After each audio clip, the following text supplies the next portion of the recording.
hello guys जोहर जे मसमनी केंद्र से समस्ते भलथिबो मुई भलसे अच्छे तो देखि पारथबो इटा एज मुई जोछे हमर खेत लटा छाची खेतर बेला एर तोरा तोरा बेला लटा टिके बेसी हे जेतला तो हेति लगे तो देखि पारथबो इटा मोर अजा भी लटा छाची छन आजका ताकटा तो मुई भी पले आसी हमर डुली के बहल डुली के तो लटा मन के टिके छाचा बार लगी तो इटा फिर छाची छुचा देसी देखि पारथबो जल्दी जल्दी छाचू छेटी के का आर भी कबार अच्छे उसरा बार लगी तो देखि पारथबो अधा छाची सार से आर फिर मुईटा पले आसी भोग करथला बेले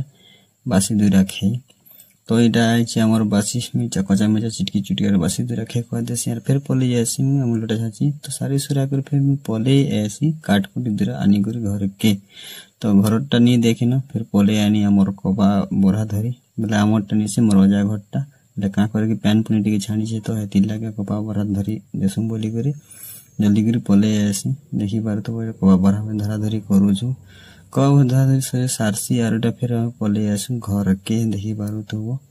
तो आज ब्लॉग भी एतकी न का करी बेले ब्लॉग भल से बने नी पारो मैं